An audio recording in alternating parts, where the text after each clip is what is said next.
আজ দুদিন ধরে আমার একটা রুমে আটকে রাখা হয়েছে। কেন রাখা হয়েছে আর কে রেখেছে এটাও আমি জানি। কারণটা শুনলে আপনারাও হয়তো অবাক হবেন। তাহলে আপনাদের আগে কারণটাই বলে দিই।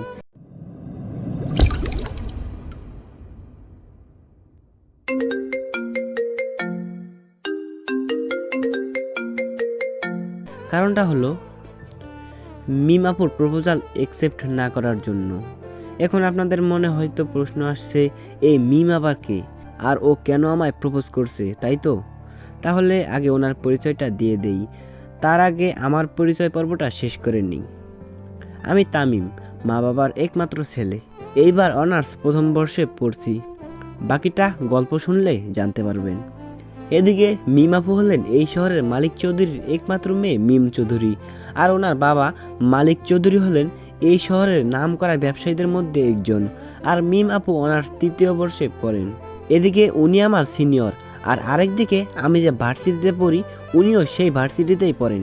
এখন আপনাদের প্রশ্ন, উনি আমায় কেন প্রপোজ করলেন আর এখানে বা কেন আটকে রাখলেন? তাহলে চলুন একটু ফ্ল্যাশব্যাক থেকে ঘুরে আসি।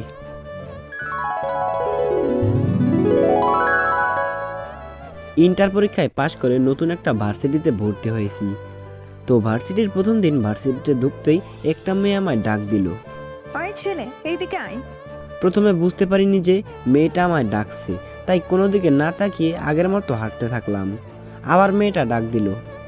ওই ব্ল্যাক শার্ট আর কালো প্যান্ট, তোকেই ডাকছি, এদিকে আয়।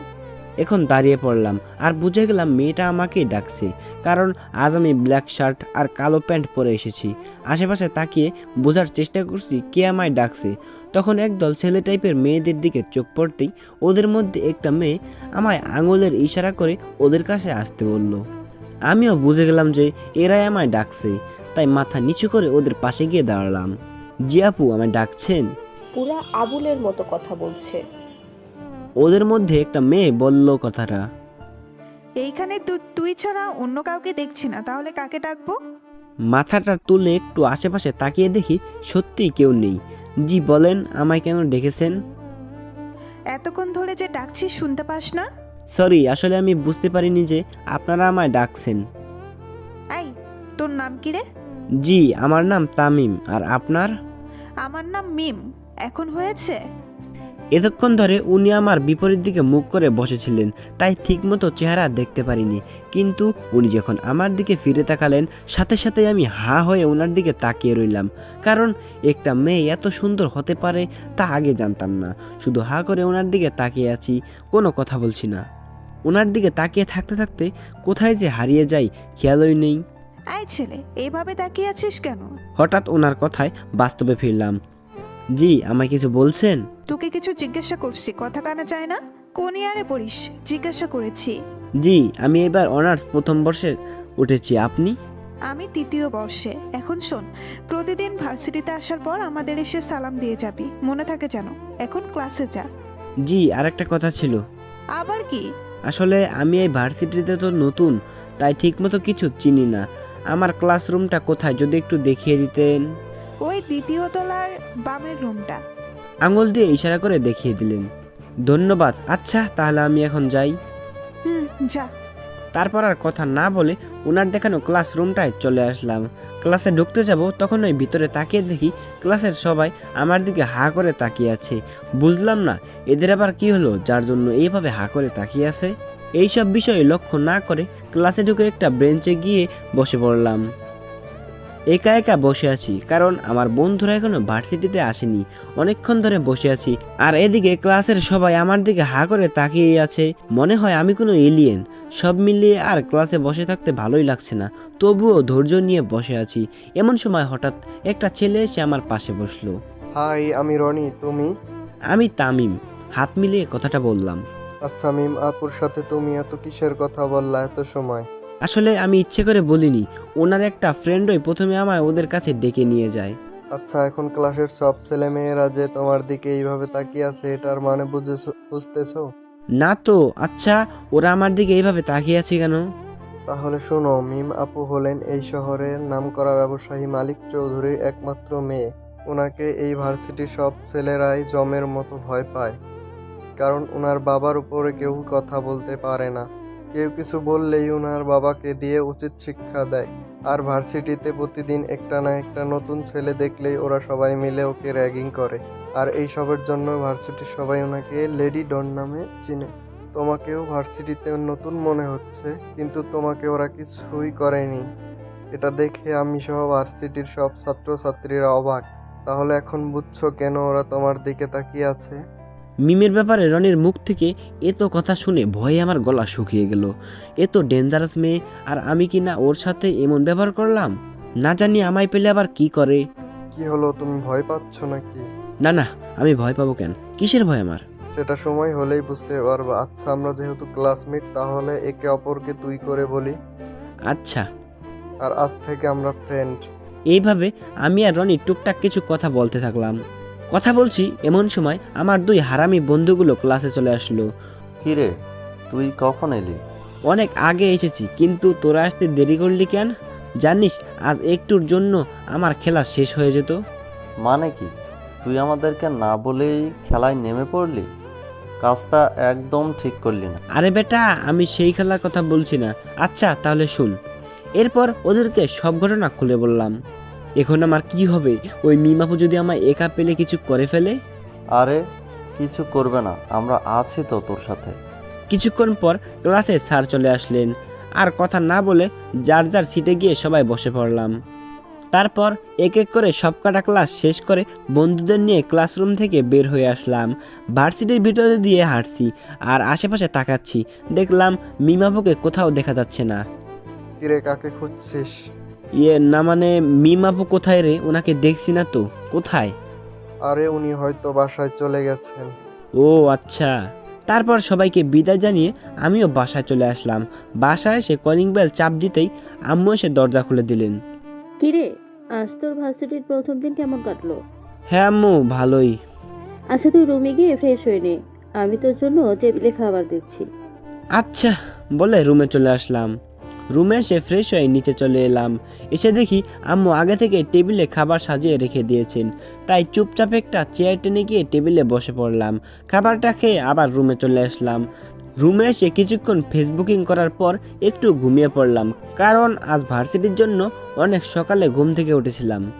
এইভাবে ঘরে বসে দিনটা কেটে গেল। পরের দিন সকালে ঘুম থেকে উঠে নাস্তা করে ভার্সিটিতে গিয়ে যা দেখলাম তা দেখার পর মিমের প্রতি আমার ভয়টা আরও বেড়ে গেল। কারণ আমি দেখলাম যে মিম একটা ছেলেকে ধরে ইচ্ছা মতো হকি স্টিক দিয়ে মারছে। মার খেয়ে ছেলেটার নাক মুখ দিয়ে রক্ত বের হচ্ছে, তবুও ছেলেটাকে মিম ছাড়ার নাম নিচ্ছে না। মারতে মারতে এক পর্যায়ে ছেলেটা জ্ঞান হারিয়ে মাটিতে পড়ে গেল। এরপর মিম কাকে যেন ফোন করে আসতে বলল। কিছুক্ষণের মধ্যেই কিছু ছেলে এসে মার খাওয়া ছেলেটাকে উঠিয়ে নিয়ে চলে গেল। এইসব দেখে আমি আর থাকতে পারলাম না। ভয়ে হাত পা কাঁপতে লাগলো। না, এইখানে আর থাকা যাবে না, না হলে পরে আমাকেও এমন মাইট দিতে পারে। তাই মাথাটা নিচু করে ক্লাসের দিকে হাঁটা ধরলাম, কিন্তু বেশি দূর যেতে পারলাম না, কারণ এর আগে মিমামায় ডাক দিয়ে বসলো। ওই এইদিকে আয়। এই রে, মনে হয় দেখে ফেলেছে। এখন আমার কি হবে? এখন যদি ওনার কাছে যাই, না জানি আমার কি হাল করে। এর চেয়ে ভালো কোনো রকমে এইখান থেকে পালাই, পরে যা হবে দেখা যাবে। আর কোনো দিকে না তাকিয়ে দিলাম ক্লাসের দিকে এক দৌড়ে ক্লাসে চলে আসলাম। ক্লাসে এসে হাঁপাচ্ছি আর ভাবছি পরে যদি আমায় ধরতে পারে, না জানি কি হাল করবে। হাঁপাচ্ছি আর নানান কথা ভাবছি। এমন সময় বন্ধুরা এসে আমার পাশে দাঁড়ালো। কি রে, তোর কি হলো? এইভাবে হাঁপাচ্ছিস কেন? আর বলিস না। এরপর ওদেরকে সব বললাম। কি বলছিস এইসব? শুনে তো বিশ্বাসই হচ্ছে না যে মিমাপু তোকে কিছু না করে ছেড়ে দিয়েছে। মানে? দোষ যেহেতু করেছে তাহলে শাস্তি তো পাবেই। মানে আবার কি, ছেলেটা মিমাপুকে প্রপোজ করেছিল, তাই মিমাপু ওকে জন্মের শিক্ষা দিয়ে দিয়েছে। কিন্তু মিমাপু তোর সাথে এমন করছেন কেন? প্রথম দিন রেগিং না করেই ছেড়ে দিলেন, আর আজকেও আবার মাফ করে দিলেন। সব কিছুর মধ্যে কিছু তো একটা প্যাচ আছে। কি বলিস এইসব? ও ঠিকই বলেছে। আজ পর্যন্ত ভয়ে কেউ ওনার সাথে ঠিক মতো কথাই বলতে পারেনি, আর ছেলেটা নাকি ওনাকে প্রপোজ করে বসেছে। আর কিছু বলতে যাব তার আগে ক্লাসে স্যার চলে আসলেন। তারপর সবাই যার যার ছিটে গিয়ে বসে পড়লাম। আর স্যার ক্লাস করাতে লাগলেন। দেখতে দেখতে সবকটা ক্লাস শেষ করে বন্ধুদের নিয়ে বের হয়ে আসলাম। বাইরে এসে দেখি মিম আপু ওনার দলবল সহ হাতে একটা হকি স্টিক নিয়ে গুন্ডিদের মতো দাঁড়িয়ে আছেন। আল্লাহ, এরা এভাবে দাঁড়িয়ে আছে কেন? এখন আবার কাকে মারবে? আমাকে নয়তো? না, এখন ভয় পেলে হবে না, যে করেই হোক আমাকে গেটের কাছে যেতেই হবে, না হলে এরা কি যে করবে আল্লাহ জানে।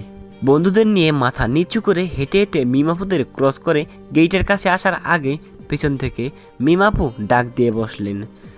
জানি এখন পালালে আর রক্ষা নেই, তাই বন্ধুদের বললাম তোরা এখানে থাক, আমি শুনে আসছি কি বলে। এরপর ওদেরকে রেখে মিমাপুর কাছে চলে আসলাম। জি আপু, আমায় ডেকেছেন? মাথা নিচু করে কথাটা বললাম। এরপর মিমাপু যা বললেন তা শুনে তো আমি অবাক, কারণ মিমাপু বললেন, ভাই তোকে না গতকাল বলেছিলাম যে প্রতিদিন ভার্সিটিতে আসলে আমাদের এসে সালাম দিয়ে যাবি, তাহলে আজ সকালে আমি ডাকার পর আসলি না কেন? না মানে আসলে সকালে দেখলাম আপনি একটা ছেলেকে মারছেন, তাই ভয়ে আর আসি নাই। ভয় কিসের? হ্যাঁ, আর আসিস নাই যখন, সেটা শাস্তি এখন তোকে পেতে হবে। মানে কিসের শাস্তি? আমি কি কিছু করেছি? আমার কথা শুনিস নাই, এটাই তো দোষ। আর এখন এই জন্য তোকে শাস্তি পেতে হবে। কি শাস্তি? এখন তুই কান ধরে 50 বার উঠবোস করবি, আর এটাই তোর শাস্তি। কি? না, আমি এটা পারবো না, কখনোই না। ভার্সিটিতে এখন অনেক ছাত্রছাত্রীরা রয়েছে, আর এখন যদি কান ধরে উঠবস করি তাহলে মান সম্মান পুরাই যাবে, তাই বাঁচার জন্য সাহস করে কথাটা বললাম। কিছু ভেবে কাজ হবে না, যা বলছি সেটাই করতে হবে, সো তাড়াতাড়ি কর। আপু প্লিজ আজকের মতো আমায় মাফ করে দেন, আমি আর কখনোই আপনার কথার অমান্য করব না, প্রমিস। আচ্ছা যা, আজকের মতো তোকে মাফ করে দিলাম, কিন্তু নেক্সট টাইম যাতে আর এমন ভুল না হয়, মনে থাকে যেন। না না, আর কখনো এমন হবে না। আচ্ছা এখন তাহলে আমি যাই। আচ্ছা যা।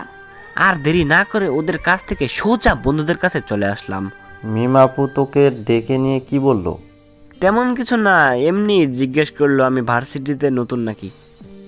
দেখ, আমাদের একদম মিথ্যা বলবি না। আর ভার্সিটির প্রথম দিন না মিম আপু তোকে র্যাগিং না করেই ছেড়ে দিয়েছিল?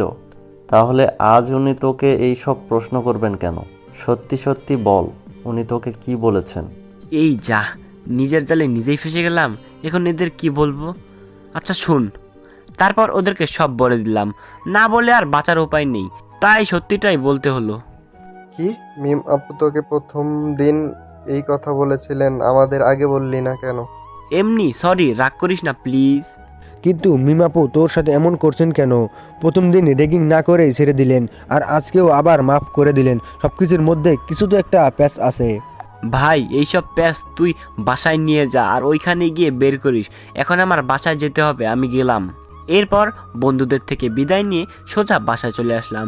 বাসায় এসে রুমে গিয়ে ফ্রেশ হয়ে খাবারটা খেয়ে একটু ঘুমিয়ে পড়লাম। বিকেলবেলা ঘুম থেকে উঠে বই নিয়ে পড়তে বসলাম। পড়তে পড়তে অনেক রাত হয়ে গেল। কিছুক্ষণ পর আম্মু এসে রাতের খাবারের জন্য ডাক দিয়ে গেলেন। আমিও উঠে খাবার খেয়ে নিচে চলে গেলাম। খেয়ে দিয়ে আবার রুমে চলে এলাম। রুমে এসে কিছুক্ষণ ফেসবুকিং করার পর বিছানাটা ঠিক করে ঘুমিয়ে পড়লাম। সকালবেলা ঘুম থেকে উঠে ফ্রেশ হয়ে নাস্তা করে ভার্সিটির উদ্দেশ্যে বের হয়ে গেলাম। প্রায় কিছুক্ষণ পর ভার্সিটিতে এসে পৌঁছালাম।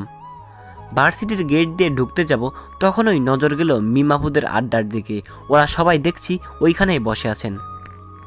এখন যদি আমি ক্লাসে যাই তাহলে ওদের পাশ কাটিয়ে যেতে হবে, আর যাওয়ার সময় যদি সালাম না দেই তাহলে নিশ্চয়ই আজ কপালে দুঃখ আছে। যাই, ওদের কাছে গিয়ে আগে সালামটা দিয়ে দেই, তারপর না হয় ক্লাসে যাব। আসসালামু আলাইকুম আপু। ওয়ালাইকুম আসসালাম। এই তো গুড বয়, এইভাবেই প্রতিদিন মনে করে আমাদের এসে সালাম দিয়ে যাবি। এখন ক্লাসে যা।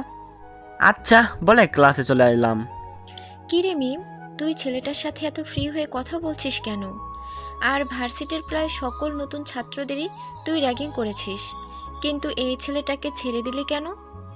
আর গতকালও তোর কথা শুনলো না, এর জন্য মাফও করে দিয়েছিস। আচ্ছা, তোর কিছু হলো না তো?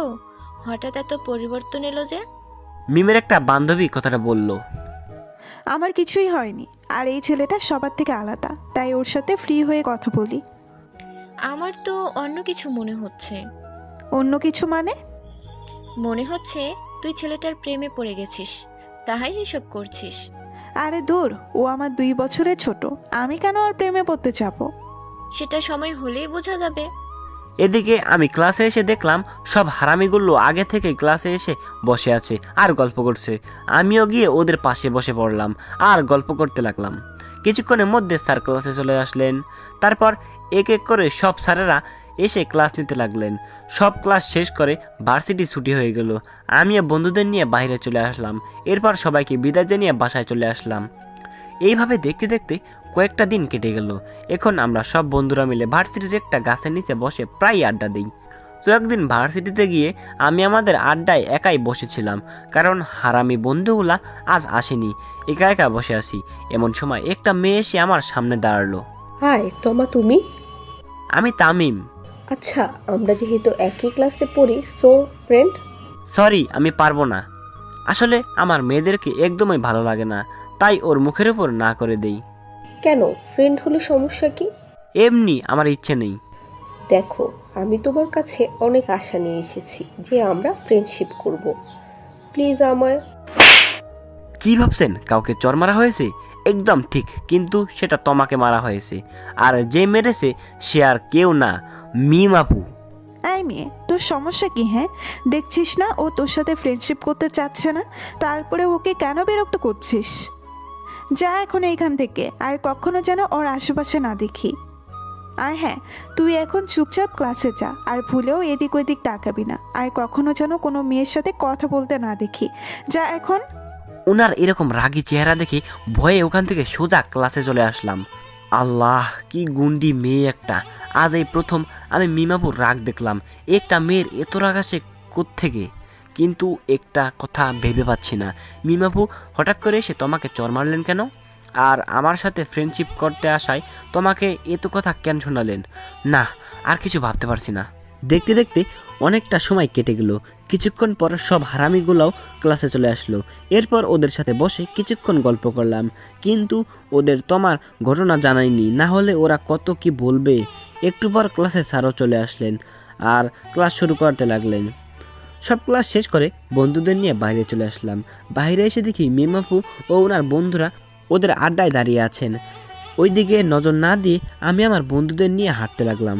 যখন ভার্সিটির গেট পার হতে যাব, তখনই পিছন থেকে মিমাপুর ডাক পড়লো। ওই, এদিকে আয়। জানি না গেলে হবে না, তাই বন্ধুদের রেখে ওনার কাছে চলে আসলাম। জি আপু, বলুন, আমায় কিসের জন্য ডাকছেন? দরকার আছে, আগে বল, তুই কি এখন বাসায় চলে যাবি? জি, কিন্তু কেন? এখন বাসায় যাওয়া লাগবে না, আমার সাথে চল। কোথায় যাব? সেটা গেলেই দেখতে পাবি, এখন কথা না বলে চল। তারপর এক প্রকার জোর করেই মিমাপু আমায় ওনার গাড়িতে বসিয়ে একটা রেস্টুরেন্টে নিয়ে আসলেন। গাড়ি থেকে নেমে আমার হাত ধরে রেস্টুরেন্টের ভিতরে নিয়ে আসলেন। এখন বল, কি খাবি? আমি কিছু খাবো না, আপনি খেয়ে নেন, আমার বাসায় যেতে হবে। ওই, বাড়তি কথা বলিস কেন? তোকে যা জিজ্ঞাসা করেছি তার উত্তর দে। কি খাবে তাড়াতাড়ি বল। আপনি যা অর্ডার দেবেন তাই খেয়ে নিব। বুঝেছি, এটা না বললে আর উপায় নেই। এরপর মিমাপু একটা ওয়েটারকে ডেকে ওনার মন মতো কিছু খাবার অর্ডার দিলেন। কিছুক্ষণের মধ্যে ওয়েটার এসে খাবার দিয়ে গেল। ইচ্ছা না থাকা সত্ত্বেও মিমাপুর ভয়ে ওনার সাথেই খেতে হলো। খেয়ে দিয়ে বিল মিটিয়ে মিমাপু আমার হাত ধরে গাড়িতে নিয়ে আসলেন। গাড়িতে এসে আমার বাসার অ্যাড্রেস জিজ্ঞাসা করলেন। আমিও বাসার অ্যাড্রেস বলে দিলাম।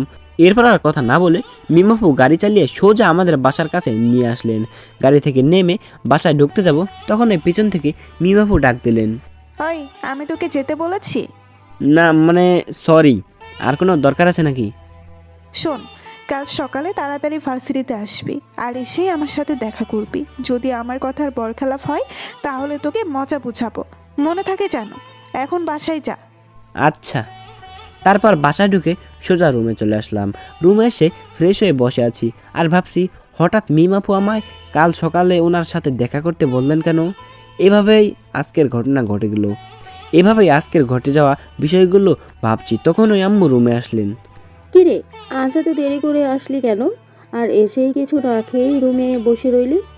আসলে আম্মু, আমি বাইরে বন্ধুদের সাথে খেয়ে এসেছি, তাই আর খিদে নেই। ও আচ্ছা, তাহলে তুই থাক, আমি গেলাম। একটু পর আম্মু চলে গেলেন আর আমি মোবাইলটা হাতে নিয়ে একটু ফেসবুকে লগ ইন করলাম।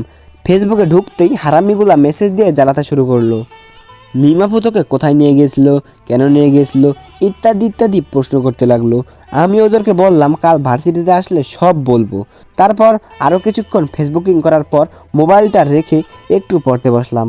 পড়াশোনা শেষ করে রাতের খাবার খেয়ে আজকের মতো ঘুমিয়ে পড়লাম, কারণ কাল সকালে ভার্সিটিতে গিয়ে মিমাপুর সাথে দেখা করতে হবে। যদি না যাই তাহলে নিশ্চয়ই কপালে দুঃখ আছে, কারণ মিমাপু কেমন মেয়ে তা আমার জানা আছে। পরের দিন সকালবেলা ঘুম থেকে উঠে হালকা নাস্তা করে ভার্সিটির উদ্দেশ্যে বের হয়ে পড়লাম।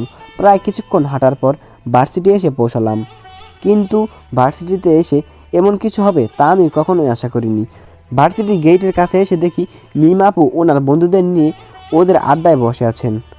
আজ মিমাপু একটা শাড়ি পরেছেন, শাড়িতে অনেক মানিয়েছে ওনাকে, একেবারে পরীর মতো লাগছে। আর হাতে একটা গোলাপ ফুল নিয়ে বসে আছেন আর গল্প করছেন। বুঝলাম না আজ হঠাৎ মিমাপু শাড়ি পরলেন কেন। যে মেয়ে সবসময় ছেলেদের মতো শার্ট প্যান্ট পরে থাকতো, সে কিনা আজ শাড়ি পরেছে, ভাবতেই অবাক হচ্ছি। দূর, আমার তো আবার ওনার সাথে কথা বলতে হবে। তাহলে এইখানে দাঁড়িয়ে কি করছি, যাই মিমাপুর কাছে গিয়ে জিজ্ঞাসা করি আমায় কেন দেখা করতে বলেছিলেন। আপু, গতকাল আমায় আপনার সাথে কিসের জন্য দেখা করতে বলেছিলেন? ওদের পাশে গিয়ে বললাম কথাটা। ও, তুই এসেছিস? আসলে তোকে আজ একটা কথা বলার জন্য এখানে ডেকেছি। জি বলুন, কি কথা বলবেন? দেখ, কথাটা তুই কিভাবে নিবি তা আমি জানি না। ভেবেছিলাম কথাটা তোকে আরও পরে বলবো, কিন্তু কথাটা না বলে আমি আর থাকতে পারছি না, তাই আজ তোকে এত তাড়াতাড়ি আসতে বলেছি। জি বলুন, কি কথা? আমি তোমাকে ভালোবাসি, শুধু তাই নয়, ভার্সিটির প্রথম দিন তোমাকে দেখার পর থেকেই তোমায় ভালো লাগা শুরু করে। তারপর আস্তে আস্তে সেই ভালো লাগা থেকে ভালোবাসার সৃষ্টি হয়। আমি সত্যিই তোমাকে ভালোবেসে ফেলেছি। I love you so much. ওনার কথা শুনে তো আমি অবাক। এইসব কি বলছেন মিমাপু? আমাকে নাকি উনি ভালোবাসেন, আর আমি কি না তা নিজেও জানি না। এখন আমি ওনাকে কি বলবো? কি হলো, চুপ কেন? কিছু বলো। দেখেন, প্রথমে বলে দিই, আপনি আমার 2 বছরের বড়, আর আমি এসব প্রেম ভালোবাসা একদমই পছন্দ করি না। আরেকটা কথা, আমি মেয়েদের সাথে একটু কম কথাই বলি, তাই আমার পক্ষে এইসব সম্ভব না। তোমার এই স্বভাবটাই আমায় মুগ্ধ করে তুলেছে। আর বড় হয়েছি তো কি হয়েছে, এখানে সমস্যা কিসের? অনেক সমস্যা, সেটা আপনি বুঝবেন না। আমার আর ভালো লাগছে না, আমি ক্লাসে গেলাম, থাকেন আপনি। বলে চলে আসতে যাব, তখন ওই পিছন থেকে মিমাপু আমার কলার চেপে ধরলেন। ওই, তোর সমস্যা কি? হ্যাঁ, তোর সাথে ভালোভাবে কথা বলছি বলে তোর ভাব বেড়ে যাচ্ছে, তাই না? ঠাস করে একটা চর বসিয়ে দিলাম মিমাপুর গালে, কারণ কি আমার কলার ধরলে আমার রাগ চরম পর্যায়ে উঠে যায়, নিজেকে আর কন্ট্রোল করতে পারি না। কি পেয়েছেন আপনি? হ্যাঁ, রাজি হচ্ছি না বলে আমায় জোর করে রাজি করাবেন? শুনেন, সব কিছু জোর করে হলেও ভালোবাসাটা জোর করে হয় না। আমি আপনাকে ভালোবাসতে পারবো না, আমায় মাফ করবেন। মিমাপুকে চর মেরে হয়তো অনেক বড় ভুল করেছি, কারণ আমার কথা শেষ হওয়ার পর ওনার সব বন্ধুরা মিলে আমায় ঘিরে ধরলো, আর ওদের মধ্যে একজন মিমাপুকে উদ্দেশ্য করে বলল, মিম, তুই শুধু একবার বল, এই ছেলেটার হাড্ডি গুড্ডি ভেঙে ফেলবো এখনই। কত বড় সাহস ওর, তোর গায়ে হাত তুলেছে ও। না, তোরা ওকে কিচ্ছু করবি না, যা করার আমিই করব। ওর সাহস দেখছি অনেক বেড়ে গিয়েছে। এক তো আমার প্রপোজাল রিজেক্ট করে দিয়েছে, আরেক তো আমায় সবার সামনে চর মারা। এইসব কিছু শোধ আমি নিবই ওর থেকে। এই শোন, এখন চুপচাপ ক্লাসে যা, আর তোর ব্যবস্থা আমি আজকেই করব। তারা আপু, আমার ভুল হয়ে গেছে, আমি চরটা রাগের মাথায় মেরে দিয়েছি, প্লিজ আমায় মাফ করে দেন। তোকে ক্লাসে যেতে বলেছি, চুপচাপ ক্লাসে যা। ভয়ের সাথে সাথে দৌড়ে ক্লাসে চলে আসলাম। ক্লাসে এসে ভাবতে লাগলাম, না জানি এখন আমার কি হয়। এই মেয়ে যে রাগী গুন্ডি টাইপের, মনে হয় না আমায় এমনি এমনি ছেড়ে দেবে। দূর, কেন যে ওনাকে চর মারতে গেলাম, এখন তো আমার উপরেই বিপদ চলে আসলো। আল্লাহ, এবারের মতো বাঁচিয়ে দাও, আর কখনো কোনো মেয়েকে চর মারবো না। দেখতে দেখতে অনেকটা সময় কেটে গেল। কিছুক্ষণ পর ক্লাসের স্যারও চলে আসলেন, কিন্তু হারামিগুলো আজ একটাও আসার নাম নিচ্ছে না। ক্লাসে আসার পর থেকেই সব ছাত্রছাত্রীরা এতক্ষণ আমার দিকে এক নজরে তাকিয়েছিল। তাকাবে না কেন? যাকে এই ভার্সিটির সব ছেলে মেয়ে ভয় পায়, তাকেই কিনা আমি সবার সামনে চর মারলাম। স্যার এসে আসার পর ছাত্রছাত্রীরা ক্লাসে মনোযোগ দিল। যাক, এত সময়ে বাঁচা গেল। তাহলে সব স্যারেরা এক এক করে এসে তাদের ক্লাস করিয়া চলে গেলেন। দেখতে দেখতে সব ক্লাস শেষ করে ভার্সিটি ছুটি হয়ে গেল। এখন সমস্যা হলো, আমি একা একা বের হব কি করে? আর মিমাপু তো আমায় বলেছেন আজ আমার একটা ব্যবস্থা করে ছাড়বেন। না জানি কপালে কি দুঃখ আছে। আল্লাহ বাঁচিয়ে দিও এইবারের মতন। তারপর আমিও সকল ছাত্রছাত্রীদের সাথে ক্লাসরুম থেকে বের হয়ে পড়লাম। বাইরে এসে চারপাশে তাকিয়ে দেখি মিমাপু আর ওনার বন্ধুদের কোথাও দেখা যাচ্ছে না। যাক, ভালোই হলো, এখন শান্তিতে বাসা যেতে পারবো। এরপর ভার্সিটি থেকে বের হয়ে হাঁটা ধরলাম বাসার দিকে। প্রায় অর্ধেক পথ আসার পরেই হঠাৎ একটা কালো মাইক্রোবাস এসে আমার সামনে দাঁড়ালো। গাড়ি থামিয়ে কিছু লোক গাড়ি থেকে বের হয়েই আমায় ধরে জোর করে গাড়িতে উঠিয়ে নিল। গাড়িতে উঠে ভিতরে যাকে দেখলাম তাকে দেখার পর আমার কলিজা কেঁপে উঠল, কারণ গাড়িতে যে বসে আছে সে আর কেউ নয়, মিমাপু। এদিকে মিমাপু হাতে একটা কি যেন ছিল, সেটা আমার মুখে লাগিয়ে দিল। কিছুক্ষণের মধ্যেই আমি অজ্ঞান হয়ে পড়লাম। যখন জ্ঞান ফিরল তখন আশেপাশে তাকিয়ে দেখি আমাকে একটা অন্ধকার রুমে একটা চেয়ারের সাথে বেঁধে রাখা হয়েছে।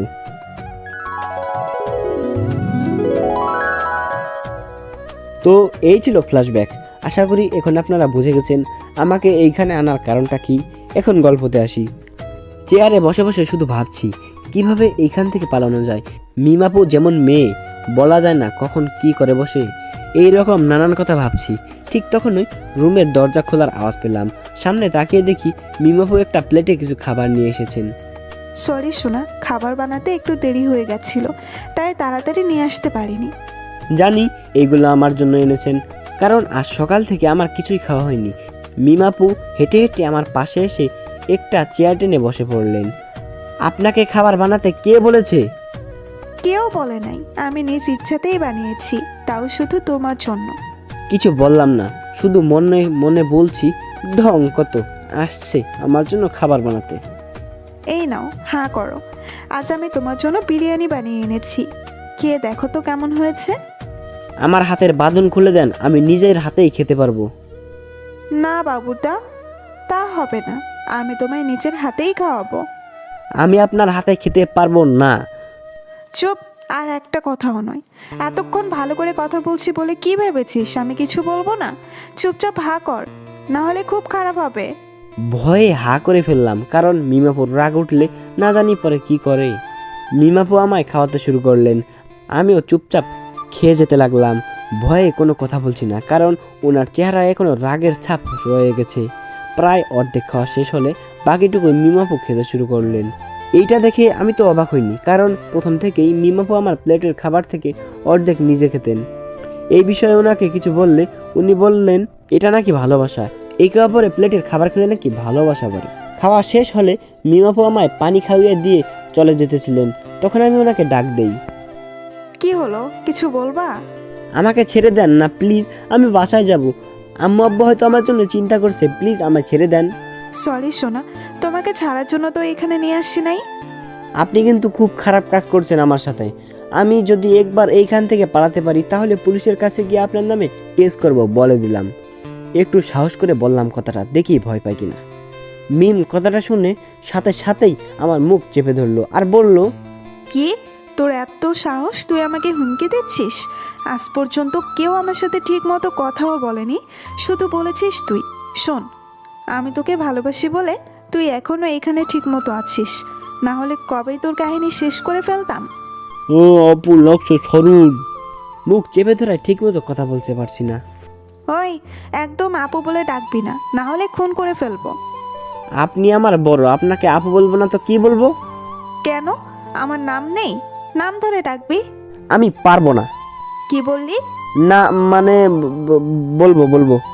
এই তো গুড বয়। আর হ্যাঁ, এসব পালানোর কথা যেন আর ভুলেও মুখে না আসে। এই বাড়ির চারপাশ আমার বডিগার্ডরা আছে, সো এইখান থেকে পালানোর কোনো প্রশ্নই আসে না। চুপ করে রইলাম, কারণ কিছু বলার মতো খুঁজে পাচ্ছি না।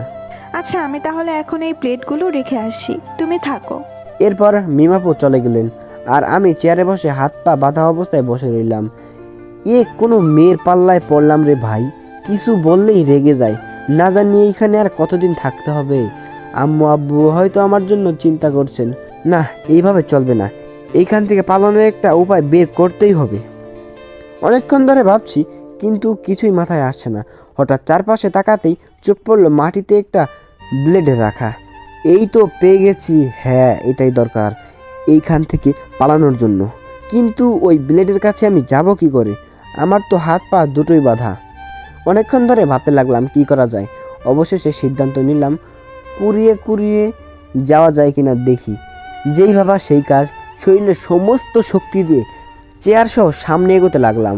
প্রায় 5 মিনিট পর কোনো রকমে ব্লেডের কাছে এসে পৌঁছালাম, কিন্তু এখন ব্লেডটা মাটির থেকে তুলব কী করে?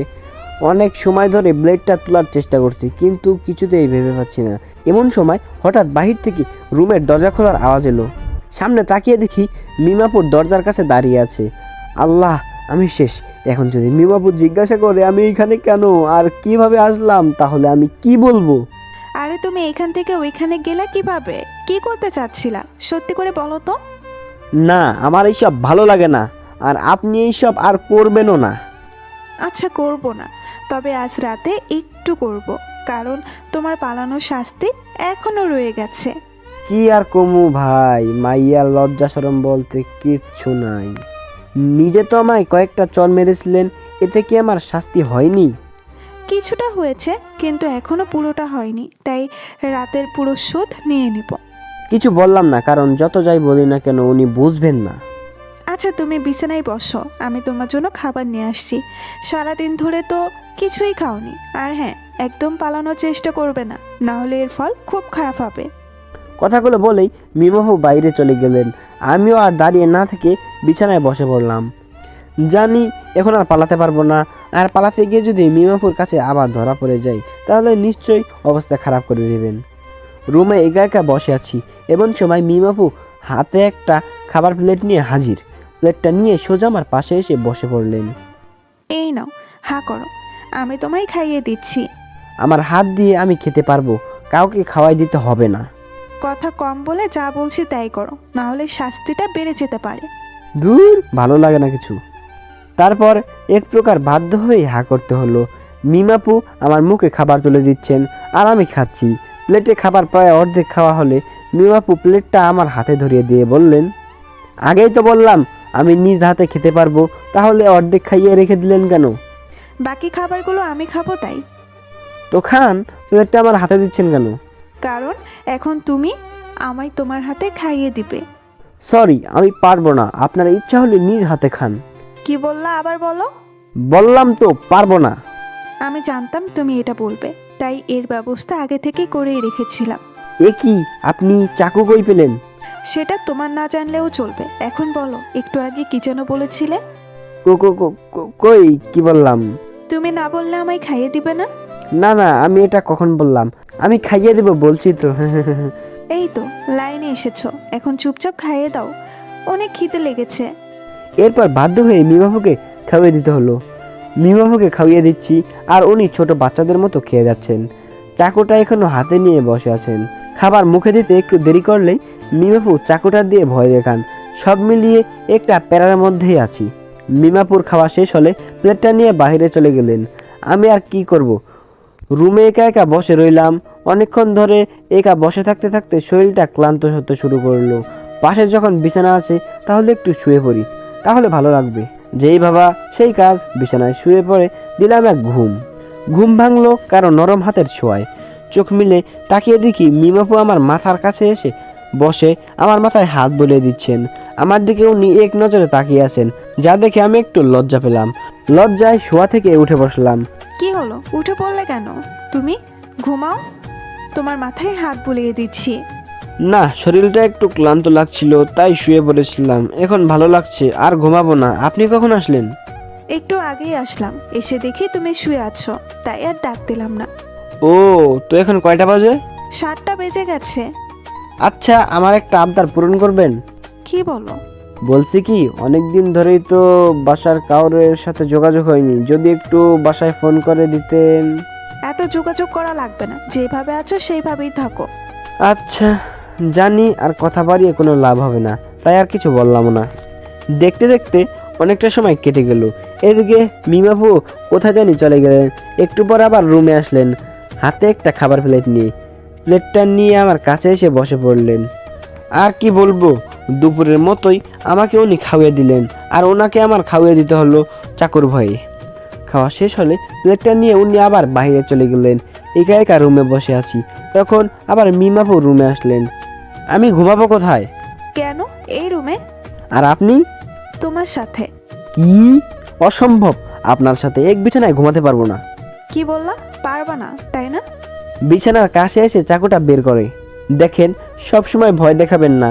আর আমাদের কিন্তু এখনো বিয়ে হয়নি, সো দুজন এক বিছানায় ঘুমানোর প্রশ্নই আসে না। চুপ, আর একটা কথাও নয়। আমি যা বলেছি তাই হবে। আমরা এক বিছানাতেই ঘুমাবো। আচ্ছা, কিন্তু আমাদের মধ্যে কুলবালিশ থাকতে হবে, না হলে আমি ঘুমাবো না। জানি না করলেও শুনবে না, তাই এটাই বললাম, দেখি কি বলে। আচ্ছা ঠিক আছে। আচ্ছা, তো এখন ঘুমিয়ে পড়ি, অনেক রাত তো হলো। তার আগে তোমার শাস্তিটা তো দিয়ে দেই। মানে কিসের শাস্তি? আমি কি করলাম? ওই যে পালানোর শাস্তি, সেটা তো এখনো রয়ে গেছে। এই মেয়ে তো দেখছি শাস্তি শাস্তি করে মাথায় খেয়ে নেবে। এখন কি করব? বিড়বিড় করে কি বলছো? না কিছু না, আমার অনেক ঘুম পাচ্ছে, আমি ঘুমাতে গেলাম। তার আগে শাস্তিটা তো দিয়ে দেই। কি শাস্তি? চোখ বন্ধ করো, আমি শাস্তি দিয়ে দিব। শাস্তি দিতে হলে আবার চোখ বন্ধ করা লাগে নাকি? যা বলছি তাই করো, এত কথা বলো কেন? আচ্ছা, এই নেন, করলাম। এদিকে আমি অনেকক্ষণ ধরে চোখ বন্ধ করে আছি, কিন্তু মিমাপুর কোনো সাড়াই পাচ্ছি না। একটু পর হঠাৎ আমার মুখের উপর কারো গরম নিঃশ্বাস পড়তে শুরু করলো। কি হচ্ছে বোঝার জন্য চোখ খুলতেই দেখি মিমাপুর ধীরে ধীরে ওনার মুখ আমার মুখের কাছে নিয়ে আসলেন। আমি কিছু বলতে যাব তার আগেই মিমাপু ওনার ঠোঁট দিয়ে আমার ঠোঁটে চেপে ধরলেন।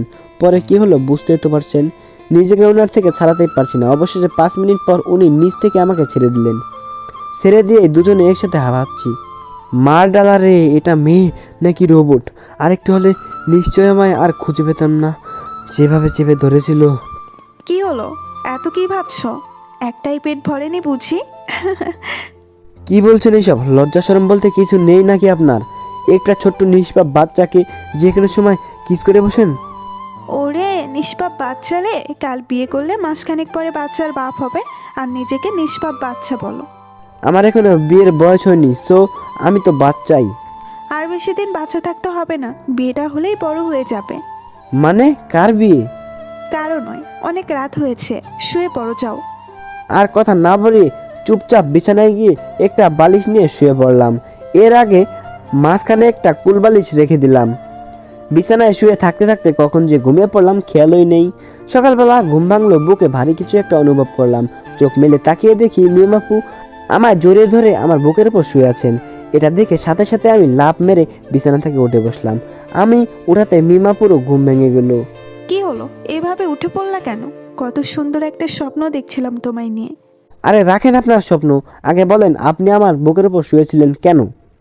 ও এই ব্যাপার, আসলে বালিশে ঘুমাতে ভালো লাগছিল না, তাই তোমার বুকের উপরে শুয়েছিলাম। তাই বলে আপনি আমার বুকের উপর শুবেন? গতকাল রাতে না বিছানার মাঝখানে কুলবালিশ রেখেছিলাম, সেটা কই? আমাদের মাঝখানে ডিস্টার্ব করছিল, তাই ফেলে দিয়েছি। কি আর বলবো ভাই বলেন, এই মেয়ে তো দেখছি কিছুই বোঝে না, শুধু মনে মনে ওনাকে ইচ্ছা মতো গালি দিচ্ছি, কারণ সরাসরি বললে আমার অবস্থা খারাপ করে দেবে। আচ্ছা এখন উঠেই যখন পড়েছো তাহলে ফ্রেশ হয়ে নাও, আমি তোমার জন্য নাস্তা নিয়ে আসছি। কথাটা বলে উনি উঠে চলে গেলেন। আমি আর কি করব, ওয়াশরুমে ফ্রেশ হতে চলে গেলাম। ফ্রেশ হয়ে বাইরে এসে দেখি মিমাপু নাস্তা নিয়ে বিছানায় বসে আছেন। তারপর দুজনে একসাথে বসে নাস্তা করে নিলাম। নাস্তা শেষ হলে মিমাপু প্লেট নিয়ে বাইরে চলে গেলেন। দেখতে দেখতে কেটে গেল 2 দিন। আজ দুপুরবেলা খাবার খেয়ে রুমে বসে আছি, তখন ওই বিছানায় বালিশের নিচে চোখ পড়তেই দেখলাম একটা ফোন। এটা আবার কার ফোন দেখি তো একটু। বালিশের নিচ থেকে বের করে দেখি এটা মিমাপুর ফোন। আরে ফোন তো দেখছি কোনো লক নেই, মানে আনলক করা। এই তো পেয়েছি, দেখি এটা দিয়ে কাউকে ফোন করা যায় কিনা। এরপর ফোনে শুভর নাম্বার তুলে দিলাম কল। অনেকক্ষণ ধরে রিং হচ্ছে কিন্তু ফোন ধরছেই না।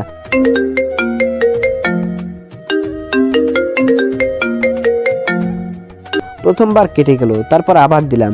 2বার রিং হতেই ওপাশ থেকে কে যেন কল রিসিভ করলো। হ্যালো, কে? শুভ? হ্যালো, কে বলছেন? আমি তামিম বলছি। এই, তামিম বন্ধু, কোথায় তুই? কেমন আছিস? কোন অবস্থায় আছিস? ভাই আমি ভালো না, আমাকে আর কিছু বলতে যাব তার আগেই কে যেন আমার হাত থেকে ফোনটা কেড়ে নিল। ফোনটাকে নিল দেখার জন্য সামনে তাকাতেই দেখি মিমাপু আমার দিকে অগ্নি দৃষ্টিতে তাকিয়ে আছেন। ওয়াল্লাহ খাইছে আমারে, আমি শেষ। কার সাথে ফোনে কথা বলছিলি এতক্ষণ? না মানে কারোর সাথে না। বল কার সাথে কথা বলছিলি এতক্ষণ? বললাম তো কারোর সাথে না। কেঁদেই দিলাম, কারণ চর খুব জোরে লেগেছে।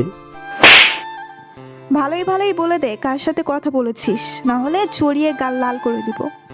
না আর মারবেন না প্লিজ, আমি বলছি আমার এক বন্ধুর সাথে কথা বলছি। ওকে কেন ফোন করেছিলি? এমনি। সত্যি করে বল, না হলে আরো কয়েকটা দিব। আমার আর এইখানে ভালো লাগছে না, তাই ওকে ফোন করেছিলাম যাতে আমায় এইখান থেকে নিয়ে যায়। কি তোর এত বড় সাহস, তুই আবার ওইখান থেকে যাওয়ার প্ল্যান করছিস? দাঁড়া, আজ তোকে জন্মের শিক্ষা দিয়ে দিব, যাতে আর এইখান থেকে যাওয়ার প্রশ্ন মাথায়ও আসে না। আমাকে মাফ করে দেন প্লিজ, আমি আর কখনো এমন করব না। না, তোর আর মাফ নেই, তোকে এই জন্য শাস্তি পেতেই হবে, কঠিন শাস্তি। কথাটা বলে এই মিমাপু রুম থেকে বের হয়ে চলে গেলেন।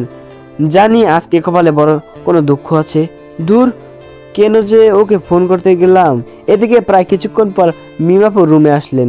এক হাতে একটা দড়ি আর অন্য হাতে একটা ব্লেড নিয়ে আমার কাছে এসে দাঁড়ালেন। এইসব কেন এনেছেন কিছুই বুঝতেছি না। এদিকে উনি ব্লেডটা টেবিলে রেখে আমায় ধাক্কা মেরে বিছানার উপর ফেলে দিলেন। বিছানায় ফেলে দিয়ে দড়ি দিয়ে আমার হাতটা বাঁধতে শুরু করলেন। আপু এইসব কি করছেন? আমার হাত বাঁধছেন কেন? চুপ, একটা কথাও বলবি না বলে দিলাম, না হলে খুব খারাপ হবে। প্লিজ আপু, কিছু করবেন না, আমায় ছেড়ে দেন। হাত ছাড়ানোর চেষ্টা করে কথাগুলো বললাম আমি। বললাম না কথা বলবি না, মুখ বন্ধ রাখ আর একদম নড়াচড়া করবি না, না হলে এটা দিয়ে গলা কেটে দিব। ভয়ে আর কিছু বললাম না, কারণ যে ডেঞ্জারাস মেয়ে বলা যায় না কখন কি করে বসে। সাথে সাথে ব্লেডটা টেবিল থেকে এনে আমার গলায় চেপে ধরলেন। এদিকে মিমাপু দড়ি দিয়ে আমার দুই হাত বিছানার সাথে বেঁধে দিলেন। এ তো শক্ত করে বেঁধেছেন যে একটু নড়তেও পারছি না। তোর খুব শখ এইখান থেকে পালানোর, তাই না? না মানে আমি তো। চুপ, একটা কথাও বলবি না। আমি এখন তোকে যা যা বলতে বলবো তাই বলবি, আর যদি না বলিস তাহলে শাস্তির জন্য তৈরি থাক। কি বলতে হবে আমায় বলেন, আমি বলবো। এখন আমায় আই লাভ ইউ বল। এটা আবার কেমন কথা? না, আমি এটা বলতে পারবো না। ভালোই ভালোই বলছি, বলে ফেল, না হলে শাস্তি খুব কষ্টের হবে। দেখেন, আপনি একটু বোঝার চেষ্টা করেন। আমি আপনাকে ভালোবাসি না, আর আপনার জন্য আমার মনে কোনো ফিলিংসও নেই। তার উপর আপনি আমার 2 বছরের বড়। আমাদের ভালোবাসা কেউ কখনো মেনে নেবে না, আর বিয়ে তো দূরের কথা। তোকে শুধু আমি আই লাভ ইউ বলতে বলেছি, এত কথা নয়। যেটা বলতে বলেছি সেটা বলে দে তাড়াতাড়ি। বললাম তো আমি বলবো না, আপনি কি করবেন করেন। আচ্ছা তাহলে দেখ আমি কি করি। কথা বলেই ব্লেড দিয়ে আমার হাতে হালকা একটা টান দিলেন। ব্যথায় জোরে একটা চিৎকার মেরে উঠলাম। ছোটবেলা থেকেই আমি ব্লেড ভীষণ ভয় পেতাম, এমনকি ব্লেড দিয়ে হালকা কেটে গেলেও আমার অনেক কষ্ট হয়। আমি যেটা বলেছি সেটা বলে দে, তাহলে ছেড়ে দিব। না, আমি বলবো না, কখনোই না। আমি শুধু মেয়েদেরকে ঘৃণা করি। তাহলে এবার দেখ কেমন লাগে। কথা বলে উনি একটা কাপড়ের টুকরা আমার মুখে গুঁজে দিলেন। তারপর ব্লেড দিয়ে হাতে কয়েকটা টান মেরে দিলেন। মুখে কাপড় ঢুকিয়ে দেওয়া চিৎকার করতে পারছি না, শুধু চোখে পানি ছাড়ছি। কিছুক্ষণ পর উনি আবার আমার মুখের কাপড় টুকরোটা বের করে ফেললেন আর আমায় বলতে লাগলেন, প্লিজ একবার আই লাভ ইউ বলে ফেলো, আমি আর তোমায় কষ্ট দিতে পারছি না। I hate you. আমি মেয়েদেরকে ঘৃণা করি। আর সহ্য করতে পারলাম না, একটা চিৎকার দিয়ে সাথে সাথে জ্ঞান হারিয়ে ফেললাম সেখানেই। এদিকে মেয়ের রুম থেকে চিৎকার শুনে মালিক চৌধুরী দৌড়ে উপরে আসলেন। উপরে এসে মেয়ের রুমে ঢুকেই তামিমের এমন অবস্থা দেখে দৌড়ে মেয়েকে গিয়ে আটকালেন। মামুনি, এটা কি করছো তুমি? ওর এই অবস্থা কেন? আমি করেছি ওর এমন অবস্থা। ওকে তো তুমি ভালোবাসো, তাহলে ওর এমন অবস্থা করলে কেন? এরপর বাবাকে সব ঘটনা খুলে বলল মিম। বাবা, ও আমায় একটুও ভালোবাসতে চায় না, এখন আমি কি করব তুমি বলো। মামুনি, এভাবে জোর করে কারো ভালোবাসা আদায় করা যায় না। তুমি ওর সাথে সব সময় ভালো ব্যবহার করো, দেখবে ও এক সময় এমনিতেই তোমায় ভালোবাসতে শুরু করেছে। আমি ওর সাথে কখনো এমন করব না, তুমি ওর জন্য ডাক্তার ডাকো প্লিজ। আচ্ছা, আমি ডাক্তার ডাকছি, তুমি ওর কাছে থাকো। কথাটা বলেই মালিক চৌধুরীর রুম থেকে বের হয়ে আসলেন। আপনারা হয়তো ভাবছেন মিমের বাবা মিমের এমন কাজে কেন ওকে উৎসাহ দিচ্ছেন, তাই না? আপনারা তো জানেনই মিম ওনার বাবার একমাত্র আদরের মেয়ে। ছোটবেলা থেকে মাকে হারিয়ে মেয়েটা মাহারা হয়ে গেছে, তাই ছোট থেকে আজ পর্যন্ত মেয়ের কোনো চাওয়াই বাকি রাখেননি। তাই মিম যখন তার বাবাকে তামিমের কথা বলেন, তখন তিনি মেয়েকে সাপোর্ট দেন। তার যা ইচ্ছা তাই করতে বলেছিলেন মিমকে। আরেকটা কথা, আপনারা হয়তো ভাবছেন মিমের বাবা তামিমকে চিনেন কি করে? মিম তখন তামিমের কথা ওর বাবার কাছে বলে। তখন মিম তামিমের একটা ছবি ওনাকে দেখিয়েছিলেন। আশা করি আপনাদের মনের প্রশ্ন কিছুটা কমেছে কথাগুলো শুনে। এখন গল্পে আসা যাক। এদিকে মিমের বাবার ফোন করা 10 মিনিট পরে ওনার একটা পরিচিত ডাক্তার এসে হাজির হলেন। তারপর উনি ডাক্তারকে সাথে নিয়ে মেয়ের রুমে চলে আসলেন। ডাক্তার এসে তামিমের এই অবস্থা দেখে তো অবাক। হাতে ব্যান্ডেজ করে কিছু ঔষধ লিখে দিয়ে ডাক্তার চলে গেলেন। ডাক্তার চলে যাওয়ার পর মিমের বাবা মিমকে ভালো করে বোঝালেন যাতে এ ধরনের কাজ আর কখনো না করে। এরপর মিমের বাবাও রুম থেকে চলে গেলেন। শুধু মিম তামিমের পাশে বসে রইল। এদিকে আমার জ্ঞান ফিরল। বুকের উপর ভারী কিছুর অনুভব করলাম। চোখ মেলে তাকিয়ে দেখি মিম আপু আমার বুকের উপর শুয়ে আছে। এটা দেখে আমি একটু নড়াচড়ে উঠলাম। আমার নড়াচড়াতে মিম আপুও উঠে পড়লেন আর দেখলেন আমার জ্ঞান ফিরেছে। এখন কেমন লাগছে শরীর? তামিম প্লিজ আমায় মাফ করে দাও, সত্যি আমার ভুল হয়ে গেছে। আসলে তুমি এখান থেকে পালানোর প্ল্যান করছো এটা শুনে আমার মাথা ঠিক ছিল না, তাই রাগের মাথায় তোমার সাথে এমন ব্যবহার করে ফেলেছি। আমার এখন ভালো লাগছে না, প্লিজ আমায় একটু একা থাকতে দেন। তাহলে বলো আমায় মাফ করে দিয়েছো? আপনি তো কোনো ভুল কাজ করেননি যে আপনাকে মাফ করব। এইভাবে বলছো কেন? বললাম তো আমার ভুল হয়ে গেছে, আর এমন কাজ করব না। আর তুমি তো জানোই আমার রাগ একটু বেশি, আর রাগ উঠলে কি যে করি নিজেই জানি না। প্লিজ শেষবারের মতো আমায় মাফ করে দাও, কথা দিলাম আর কখনো এমন করব না। আচ্ছা দিলাম মাফ করে, এখন আমায় একটু একা থাকতে দেন প্লিজ। জানি এটা না বললে আর ছাড়বে না। থ্যাংক ইউ, তুমি অনেক ভালো। এটা কি হলো? কি হবে, কিস করলাম। আচ্ছা তুমি এখানে থাকো, আমি তোমার জন্য খাবার নিয়ে আসছি। কথাটা বলে উনি চলে গেলেন। আমায় আর কিছু বলতেই দিলেন না। হাতে এখনো একটু ব্যথা করছে। করবে না কেন? যেভাবে ব্লেড দিয়ে টান দিয়েছে জানি না আর কতদিন এইখানে থাকতে হবে। কিন্তু এটা জানি এইখানে যতদিন থাকবো ততদিন কষ্টেই থাকতে হবে। বিছানায় শুয়ে শুয়ে এরকম নানান কথা ভাবছিলাম। তখন ওই মিমাপু হাতে একটা খাবার প্লেট নিয়ে হাজির হলেন। রুমে ঢুকতে আমার পাশে এসে বসে পড়লেন। এরপর আমার শোয়া থেকে টেনে উঠালেন। মুখের কাছে এসে এক লোকমা খাবার এনে, এই নাও, হা করো, আমি তোমায় খাইয়ে দিচ্ছি। কোনো কথা না বলে খাবারগুলো মুখে ঢুকিয়ে নিলাম। হাত ভালো থাকতেই নিজের হাতে খেতে পারিনি, আর আজ তো হাত একদম ব্যান্ডেজ করা, খাবো কি করে? অর্ধেক খাওয়া শেষ হলে প্রতিদিন যেমন মিম আপু বাকিটুকু খান, আজও তার উল্টো হলো না। বাকিটুকু উনি খেতে লাগলেন। কিছু বললেও শুনবেন না, তাই আমি আর কিছু বললাম না।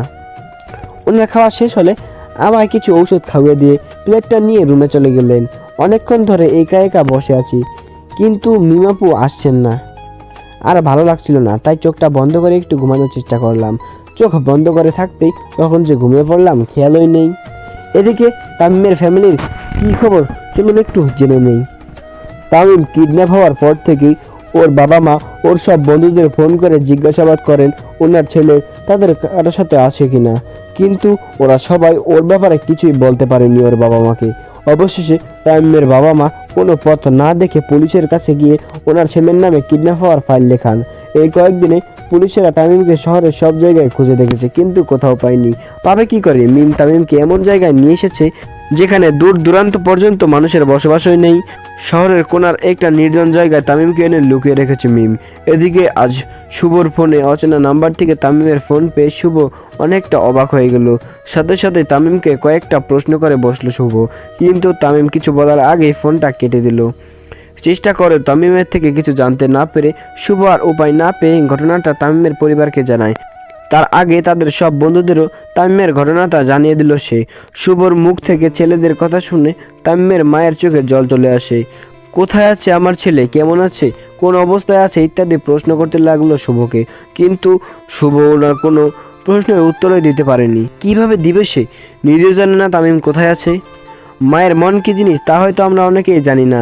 ছেলের জন্য মায়ের মনে যে কতটুকু ভালোবাসা আছে আমরা সেটাও জানি না। মা নিজে না খেয়েও মরে যেতে পারবে, কিন্তু ছেলের মুখে খাবার তুলে না দিলে থাকতে পারবে না। মা এমন একটা জিনিস যেটা হারালে আর 7 জন্মেও খুঁজে পাওয়া যাবে না। মায়ের কথা লিখতে গেলে সারা জীবনেও শেষ হবে না। যাই হোক, এখন গল্পে আসি। এদিকে তামিমের মা শুভকে শুধু একটা প্রশ্নই করে যাচ্ছে, আমার ছেলে কোথায়, কিন্তু শুভর ব্যাপারে কিছুই বলতে পারছে না। অবশেষে তামিমের বাবা পুলিশকে ফোন করে তাদের বাসায় আসতে বললেন। কিছুক্ষণের মধ্যে পুলিশ এসে তামিমের বাসায় হাজির হলো। তারপর উনি শুভর মুখ থেকে শোনা তামিমের ঘটনাটা পুলিশকে জানালেন। এরপর পুলিশ শুভর মোবাইল থেকে ওই নাম্বারটা নিয়ে নিল, যে নাম্বার দিয়ে তামিম শুভর নাম্বারে ফোন করেছিল। এখন পুলিশ ওই নাম্বার থেকে কিডন্যাপারদের খুঁজে বের করবে। ইতিমধ্যে তারা কাজে লেগে পড়েছে, দেখা যাক কি হয়। এদিকে মিম প্লেট রেখে রুমে এসে দেখে তামিম ঘুমিয়ে পড়েছে। ঘুমন্ত অবস্থায় ওকে একদম বাচ্চাদের মতো লাগছে। মিম আর ওকে না জাগিয়ে ওর কাছে গিয়ে ওর কপালে একটা চুমু দিয়ে রুমের দরজা লাগিয়ে অন্য রুমে চলে গেল। সকালবেলা ঘুম থেকে উঠে দেখলাম মিম আপু আমার পাশে বসে আছেন আর আমার মাথায় হাত বুলিয়ে দিচ্ছেন আর এক ধ্যানে আমার দিকে তাকিয়ে আছেন। এদিকে আমার যে ঘুম ভেঙে গেছে সেটা উনি টেরই পেলেন না, তাই আমি একটু নড়েচড়ে উঠলাম। আরে তুমি উঠলে কেন? শুয়ে থাকো, আমি তোমার মাথায় হাত বুলিয়ে দিচ্ছি। না, আর ঘুমাতে ইচ্ছা করছে না। আর কিছু না বলে উঠে ওয়াশরুমে চলে গেলাম। ফ্রেশ হয়ে বাইরে এসে দেখি মিমাপু নাস্তার প্লেট হাতে নিয়ে বিছানায় বসে আছেন। এরপর দুজনে একসাথে বসে নাস্তা করে নিলাম। নাস্তা করা শেষ হলে মিমাপু প্লেট নিয়ে বাইরে চলে গেলেন। এইভাবে দেখতে দেখতে কেটে গেল কিছুদিন। এই কয়দিনে মিমাপু আমার অনেক খেয়াল রেখেছেন, কখনো আমার উপর রাগ দেখাননি। হাতটাও অনেকটা ভালো হয়ে গেছে এই কয়েকদিনে। তো আজ বিকালবেলা রুমে একা একা বসে আছি, এমন সময় মিমাপু রুমে আসলেন। এসে আমাকে বললেন রেডি হতে। রেডি হব মানে? আমরা কোথায় যাব? সেটা গেলেই দেখতে পারবা, এখন তাড়াতাড়ি রেডি হয়ে নাও। আরে যাবোটা কোথায় সেটা তো বলবেন। এই অত কথা বলো কেন? রেডি হতে বলেছি, চুপচাপ রেডি হও, যাও। আর কথা না বাড়িয়ে ওয়াশরুমে গিয়ে হাত মুখ ধুয়ে বের হয়ে আসলাম। বাইরে এসে দেখি মিমাপু বিছানায় বসে আছেন। কি হলো, এভাবে দাঁড়িয়ে আছো কেন? রেডি হও। না মানে কাপড় চেঞ্জ করতে হবে তো, আপনি একটু বাইরে যান। কেন? আমি থাকতে সমস্যা কি? আমার লজ্জা করে, আপনি বাইরে যান, না হলে আমি রেডি হব না। আচ্ছা যাচ্ছি, কিন্তু তাড়াতাড়ি রেডি হয়ে নাও। আর হ্যাঁ, আলমারিতে একটা নীল পাঞ্জাবি রাখা আছে, ওইটা পরে নাও। কথাগুলো বলেই উনি রুম থেকে চলে গেলেন। আমি ওনার কথা মতো আলমারি থেকে পাঞ্জাবিটা বের করে পরে নিলাম, না হলে যদি পরে আবার রাগারাগি করেন। পাঞ্জাবির সাথে একটা প্যান্ট পরে রেডি হয়ে বিছানায় বসে আছি, কিন্তু মিমাপু সাড়া পাচ্ছি না। অনেকক্ষণ ধরে বসে থাকার পর হঠাৎ পাশের রুম থেকে মিমাপুর ডাক আসলো, মানে আমার নাম ধরে ডাকছেন। মনে হয় কোনো কাজ আছে, যাই গিয়ে দেখি কিসের জন্য ডাকছেন। এরপর বিছানা থেকে উঠে পাশের রুমে চলে এলাম। এসে বাইরে থেকে দরজা একটু টোকা দিলাম। দরজা খোলা আছে, ভেতরে আসো। ভিতরে থেকে কে যেন কথাটা বলল। আমিও দরজা খুলে ভিতরে ঢুকে পড়লাম। ভিতরে ঢুকে দেখি মিমাপু একটা শাড়ি পরে দাঁড়িয়ে আছেন। আমায় ডেকেছেন? এইখানে একটু আসো, শাড়ির কুচিটা ঠিক করতে পারছি না, একটু ঠিক করে দাও। আমার তো শাড়ির ব্যাপারে কোনো আইডিয়া নেই, আমি এসব পারবো না। তোমায় কিছু করতে হবে না, শুধু শাড়ির কুচিটা ধরে রাখলেই হবে। আর কথা না বাড়িয়ে ওনার কাছে গিয়ে শাড়ির কুচিটা ধরে রাখলাম। কিছুক্ষণ পর ওনার শাড়ি পরা শেষ হলে আমায় বললেন, হয়ে গেছে, এখন কুচিটা আমার কোমরে গুজে দাও তো। মানে? মানে আবার কি? বলেছি শাড়ির কুচিটা আমার কোমরে গুজে দাও। আমার লজ্জা করছে, আপনি করেন। একদম রাগ উঠাবা না, তাড়াতাড়ি কুচিটা গুজে দাও। এই না, দিচ্ছি তো, রাগ করছেন কেন? তারপর এক প্রকার বাধ্য হয়ে ওনার কোমরের শাড়িটা গুজে দিলাম। ওনার কোমরে হাত দেওয়ার সময় ওনার সমস্ত শরীর কেঁপে উঠল। সাথে সাথে উনি আমায় জাপটে ধরলেন। হয়ে গেছে, এখন ছাড়ুন। ছেড়ে দিয়ে একটু দূরে চলে গেলেন। ওনার মুখে পুরা লজ্জার চাপ দেখা যাচ্ছে। একে তো নিজেই কুচি দিতে বলে, আবার নিজে লজ্জা পায়। বুঝি না এই মেয়ের মনে কি চলছে। এখন কি এখানে দাঁড়িয়ে থাকবেন? হ্যাঁ, না মানে চলো। এরপর উনি আমার হাত ধরে নিচে নিয়ে আসলেন। এসে আমায় একটা গাড়িতে উঠিয়ে দিয়ে নিজে উঠে বসলেন। আমরা কোথায় যাচ্ছি? গেলেই দেখতে পারবে, এখন চুপচাপ বসে থাকো। আর কথা বললাম না, চুপ করে বসে রইলাম। এদিকে মিমাপু বসে বসে গাড়ি ড্রাইভ করছেন। প্রায় কিছুক্ষণ পর গাড়ি এসে থামলো একটা মার্কেটের সামনে। কথা না বলে নেমে পড়লাম। উনি একটু পর গাড়ি থেকে নেমে পড়লেন। তারপর আমায় নিয়ে মার্কেটের ভিতরে চলে আসলেন। এসে প্রথমে একটা কাপড় দোকানে ঢুকলেন। তারপর আমার সাইজের কিছু শার্ট প্যান্ট পছন্দ করে দোকানদারকে সব প্যাক করে দিতে বললেন। প্যাক করা হয়ে গেলে কাপড়ের টাকা দিয়ে দোকান থেকে বের হয়ে আসলাম। তারপর আরেকটা দোকানে নিয়ে আসলেন আমায়, যেখানে শুধু শাড়ি আর শাড়ি। এসে আমায় কয়েকটা শাড়ি পছন্দ করে দিতে বললেন। প্রথমে না করলেও পরে ওনার রাগী ফেস দেখে পছন্দ করে দিতেই হলো। এরপর আমার দেখানো শাড়িগুলোর মধ্যে সব শাড়ি দোকানদারকে প্যাক করে দিতে বললেন। প্যাক করা হয়ে গেলে শাড়ির টাকা দিয়ে বাইরে চলে আসলাম। বাইরে এসে গাড়িতে উঠতে যাব, তখনই সামনে তাকিয়ে দেখি রনি অন্য একটা মার্কেট থেকে বের হচ্ছে। আমিও জোরে একটা ডাক দিলাম রনিকে। কিন্তু দুজনের দূরত্ব অনেক দূর থাকায় ও আমার আওয়াজ শুনতে পায়নি। এই তুই কাকে ডাকছিস? আবার পালানোর ইচ্ছা জেগেছে নাকি? বুঝেছি, তুই এইভাবে মানবি না। বাসায় চল, তোর খবর আছে। বলেই আমায় টেনে গাড়িতে ঢুকিয়ে দিলেন আর সাথে সাথে নিজেও ঢুকে পড়লেন। আমায় একটু ওর সাথে কথা বলতে দেন প্লিজ, আমি শুধু আম্মুর ব্যাপারে ওর সাথে একটু কথা বলবো। আর একটা কথাও বলবি না, না হলে ওই দিনের মতো আজ গলা কেটে দিব। ভয়ে আর কথা বললাম না। এরপর উনি গাড়ি চালিয়ে সোজা বাসায় চলে আসলেন, মানে যেখানে আমায় কিডন্যাপ করে এনেছিলেন। বাসার কাছে এসে গাড়ি থেকে নেমে আমার হাত ধরে সোজা উপরে নিয়ে আসলেন। উপরে এসে রুমে ঢুকে ব্যাগগুলো বিছানায় ছুঁড়ে মারলেন। তারপর রুমের দরজাটা লাগিয়ে ধীরে ধীরে আমার কাছে আসতে লাগলেন। আল্লাহ, আসামি শেষ, আমার কেউ বাঁচাও। তোকে যে ওই দিন এত কঠিন শাস্তি দিলাম, সেটাই তোর পেট ভরেনি নাকি আরও লাগবে? আমি তো শুধু একটু আম্মুর ব্যাপারে জিজ্ঞাসা করতে চেয়েছিলাম। ও তাই? আর তুমি আমায় এই কথা বলে পালিয়ে যাবা আর আমি বুঝতেই পারবো না, তাই না? না না, আমি পালাতে যাব কেন? আমি ভালো করেই জানি তুই আমার কাছ থেকে পালানোর জন্য নানান প্ল্যান করছিস, কিন্তু সেটা আর হবে না। তার আগেই আমি তোকে নিজের করে নিব। কথাটা বলেই আমার পিছনে চুলগুলো ধরে আমার ঠোঁটের সাথে ওনার ঠোঁট এক করে দিলেন। এই একটু সময় এত কিছু হয়ে যাবে এটা আমি কখনোই আশা করিনি। নিজেকে ওনার কাছ থেকে ছাড়ানোর অনেক চেষ্টা করছি, কিন্তু উনি আমায় যেভাবে ধরে আছেন ছাড়ার নামই নিচ্ছেন না। এদিকে আমি নিজেকে ওনার কাছ থেকে ছাড়ানোর যতবার চেষ্টা করেছি ততবার উনি আমার ঠোঁটে কামড় মারছেন। এমন জোরে কামড় মারছেন উনি মনে হয় এক্ষুনি ঠোঁট ছিঁড়ে ফেলবেন। ঠোঁটের ব্যথার জন্য চোখেও জল চলে এসেছে, কিন্তু উনি ছাড়ার নামই নিচ্ছেন না। প্রায় 5-6 মিনিট পর উনি নিচ থেকে আমায় ছেড়ে দিলেন। সাথে সাথেই দৌড়ে ওয়াশরুমে আয়নার কাছে চলে গেলাম। গিয়ে দেখি মাইয়াডা কামড়ে ঠোঁটের অবস্থা একদম শেষ করে ফেলছে। একটু একটু রক্ত পড়ছে ঠোঁট দিয়ে। এরপর ঠোঁটটা ভালো করে ধুয়ে ওয়াশরুম থেকে বের হয়ে আসলাম। আরে তোমার ঠোঁটের এই অবস্থা কেন?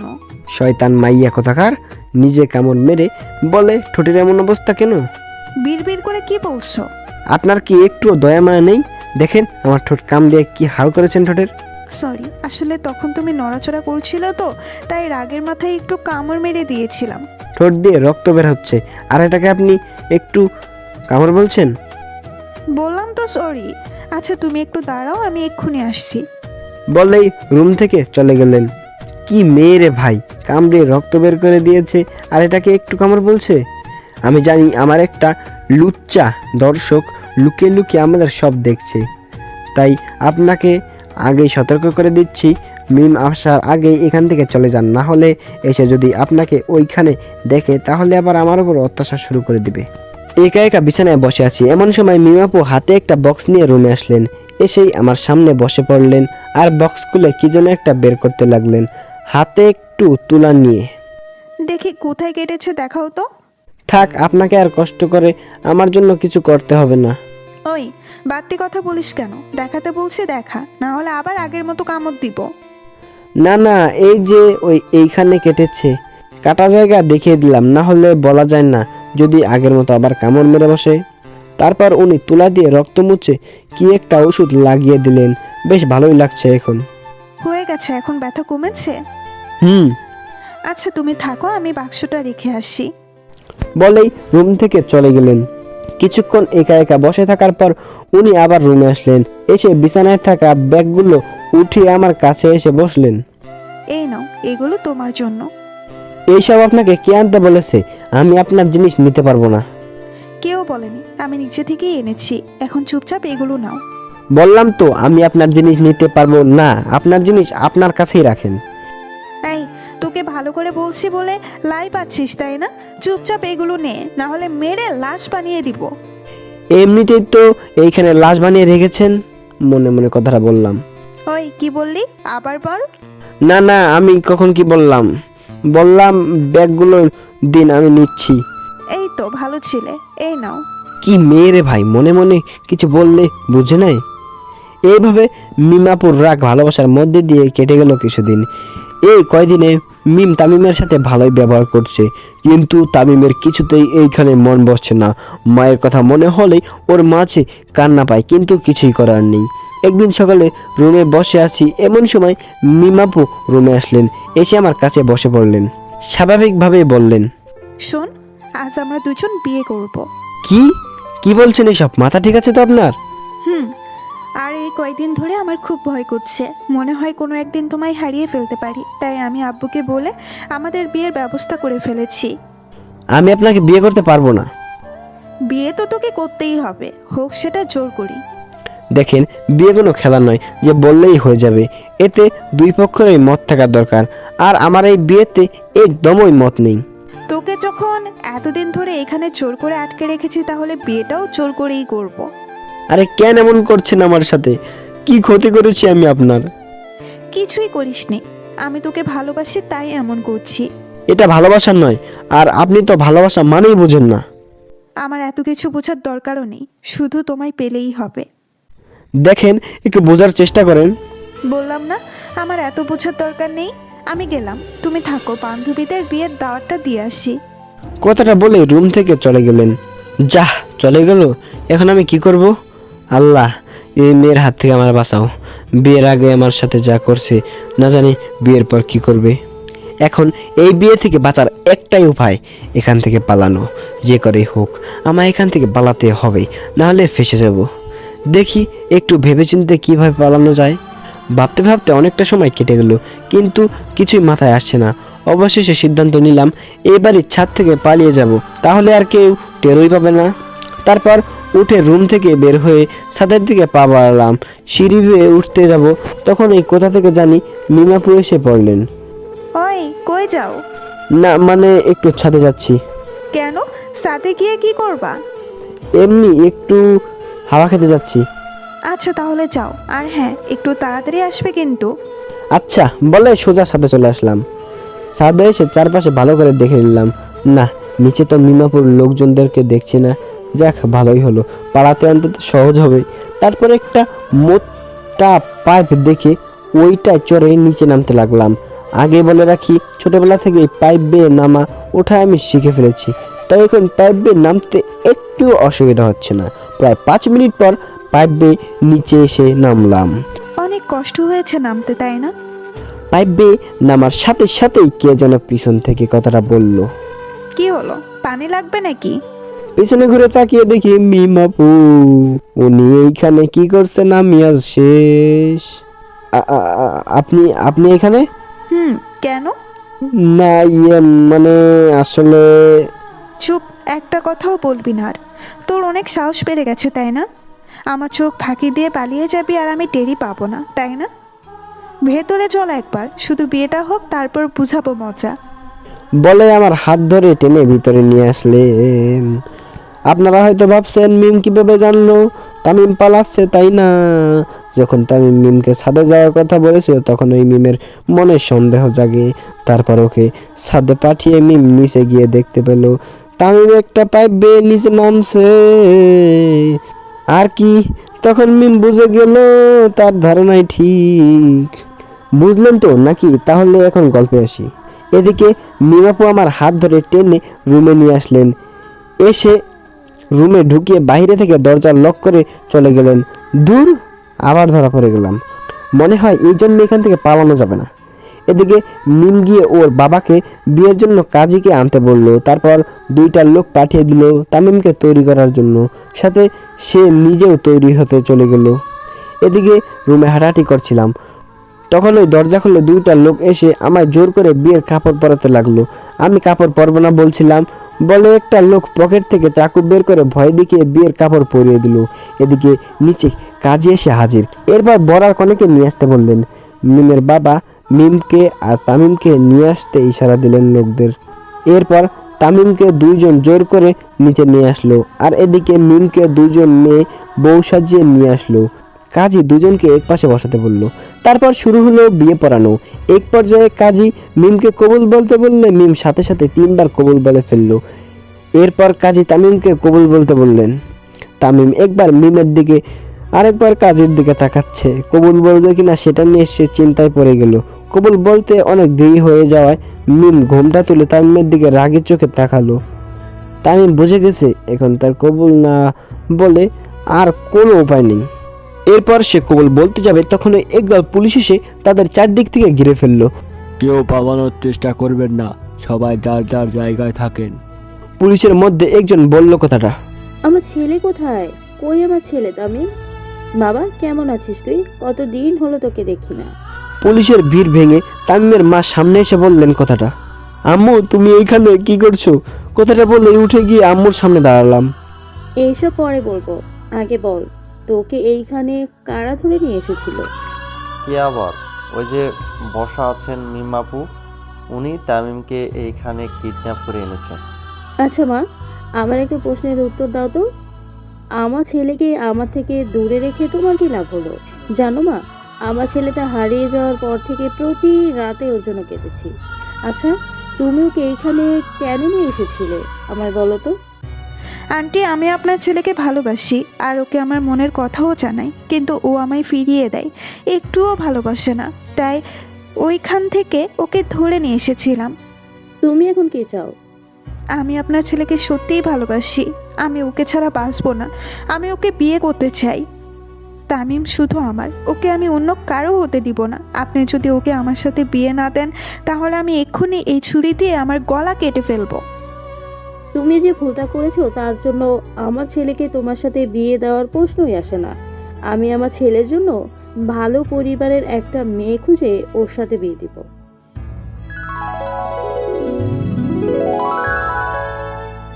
তো গাইস, আজকের ভিডিওটা এই পর্যন্ত।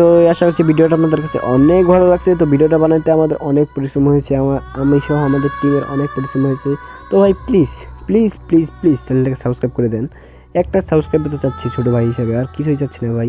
প্লিজ একটা সাবস্ক্রাইব করবেন, আর দয়া করে অবশ্যই একটা কমেন্ট করে যাবেন যে ভিডিওটা কীরকম লাগলো আপনাদের। জানি না আপনাদেরকে ঠিকমতো বিনোদন দিতে পেরেছি কিনা, তো আমি আমার সবটুকু দিয়ে চেষ্টা করেছি। তো আপনারা সবাই ভালো থাকবেন, দেখা হচ্ছে খুব তাড়াতাড়ি অন্য একটা ভিডিওতে। ভালো থাকবেন, সুস্থ থাকবেন, আল্লাহ হাফেজ।